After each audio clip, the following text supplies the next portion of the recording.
guys and welcome back. So today we're going to be using a little bit of Hannah's wedding planning expertise and talking about schedules. Now I'm not going to get too involved in this and pretend that I know what I'm talking about because it is very much Hannah's forte and not mine.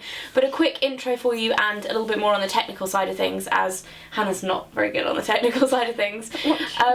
Hannah's schedule is actually something that she's developed over years of being a wedding planner. It's a really great resource, so I thought it would be a good idea to make it available to all of you guys online as a 7-page downloadable Word document. Now all of the information you'll need on how to download this will be in the information bar below, so if you are a bride-to-be and you are planning your own wedding, then go ahead and download it after this video. We're going to go into a video demonstration of it after Hannah's finished talking as well, to give you a little bit more of an idea of how things work and why she's put them there. So over to you. Okay, so if you're not lucky enough to have a wedding planner to do it all for you, which many of us don't, then hopefully this will be a really useful document for you to have with you for your duration of the planning, put every single tiny detail into, and hopefully pass it on to whether it's your bridesmaid, maid of honour, who's going to take over the charge of the day, and literally pass it on to every single supplier that you've got. So the caterer, the photographer, everyone, so that they know exactly what's happening at every time of the day. You don't need to worry about a single thing. It's all down there on a piece of paper for them to have a quick look at to make sure that everything's been done to exactly how you want them to do it. And if anything goes wrong, they can be like, where is it on the schedule, and work it out. It's something that I found very useful in my working career, so hopefully you guys will find it useful too, to take with you and add as you wish to make it the perfect day for you guys.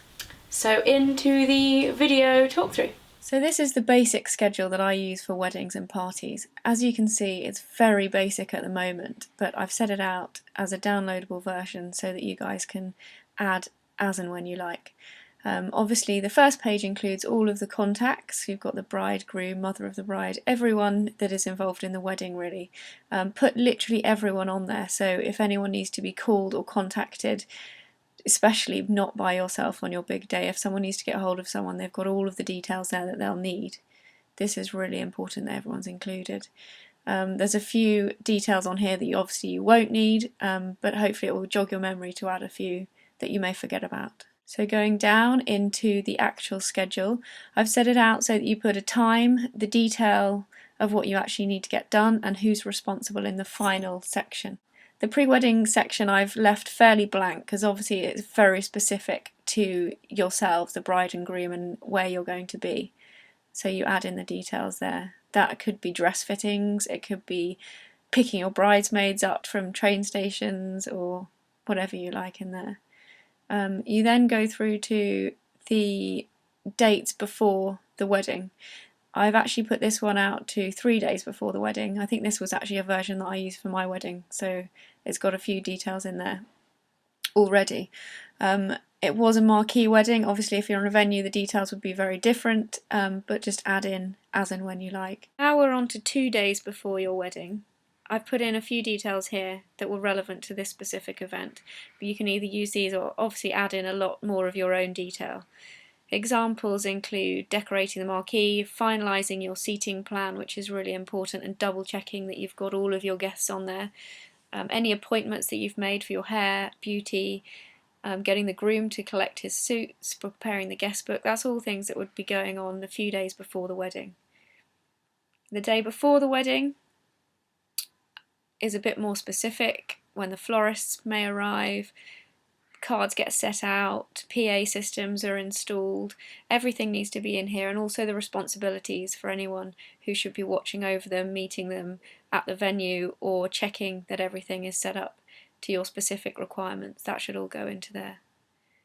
And then the big day, a lot of detail should be put into here because it means that you as a bride can hand the responsibility onto, say, your bridesmaid, wedding planner if you're lucky enough to have one, to be able to just pass it on to her. Just get all of the detail in there. If you do have a wedding planner, she'll probably be doing this for you, but it's good to make sure that the detail is specific and you're both under the same impression as to the exact timings of everything and what's going on. For example, the caterer will need to know exactly what you're thinking, and this is a good way to make sure it's all set in stone. They know when they're supposed to be serving the starter, when they're supposed to be setting up, etc. It's really important to the day running really smoothly, and also as a way to take it off your shoulders, really, so that you can feel a lot lighter on the day and enjoy the day yourself, because it's very important that you're not taking it all on board Not yourself. worrying. Exactly. You do not want to be thinking about any of this. So you can see all the details that are all in here. This could be totally irrelevant to you, but it's a good starting point to work from. So that's all the wedding detail. And then working down, you've got the venue set up, any requirements you want, specific floor plans, how you want the tables laid out and numbers, etc. How you want the table format set out would be put into there. The AV and production requirements, your band or DJ might have specific requirements, where they want plug sockets, any specific requirements they want that you can pass on to the venue. It's always good to have it in there, and also so that you've got proof that you've given it to the venue so that they can supply it ready for their arrival. Catering, every bit of detail should be put into here. The menus, the number of your vegetarians that you've got, total numbers of guests, etc. Everything should be added into there. Items for you to take with you or to remember, that's always important. So any kind of random bits and Lip gloss, pieces. concealer, extra bronzer. All of those bits and pieces All the obviously girly important bits. to the day. Should be added into there. Duties, this is always an important one. Something to give. It's good to give this to everyone, as we said before, but most importantly to the people in your wedding party. So your best man, ushers, bridesmaids, and make sure they read it. I don't think mine actually did. I think But if anything goes wrong, they know where to go to. Exactly. They won't come to you. And also, if they've never been a best man or an usher before, it kind of gives them an idea of what they're supposed to be doing, because it's quite new to a lot of people, isn't it? So get them to have a quick read, gives you a bit of an idea, probably makes you look quite bossy, but at least it all gets done. Maps and directions is always really useful. Even if you've given them to people before, it's always important to have backup, and they can always look back on this.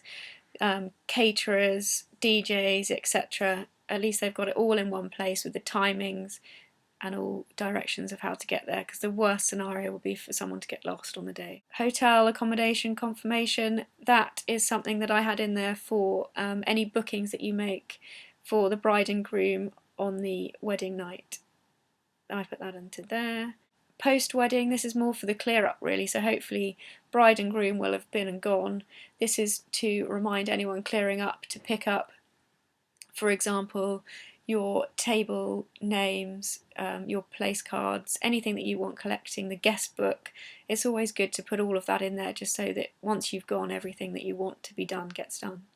And another thing that's really useful actually is if you go ahead and highlight each person's role. Say if you've been a bridesmaid and you have certain responsibilities, highlight each of their lines so that they easily can look through and be like, right, I haven't done that, I have done that. Because it can get quite confusing because it's a 7-page document. And it makes it easier for both parties as well, doesn't it, really? And it doesn't make it look that they have to do the 7 pages themselves. Yeah. This is quite a useful page, the last page featured. This is for your photographer. Something I find really important that you should do to get the photos that you want taken on the day.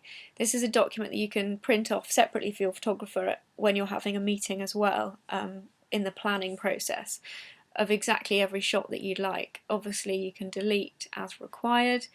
It kind of covers most areas, and add in as you like as well, whether you've got specific areas in the venue or if you've got specific people that you'd really like a photo of. This is a good way to make sure you get all the photos, and they can tick it off as they go. So there we go. I hope you find this document useful. It's something that I use on a regular basis myself, and I literally couldn't live without it on events. And all of the information that you will need in order to get your free download of this, it will be in a Word format, will be in the information bar below this video. So if you are planning your own wedding and you need a little helping hand, make sure you head over there and download it, and we hope it helps. See you next time!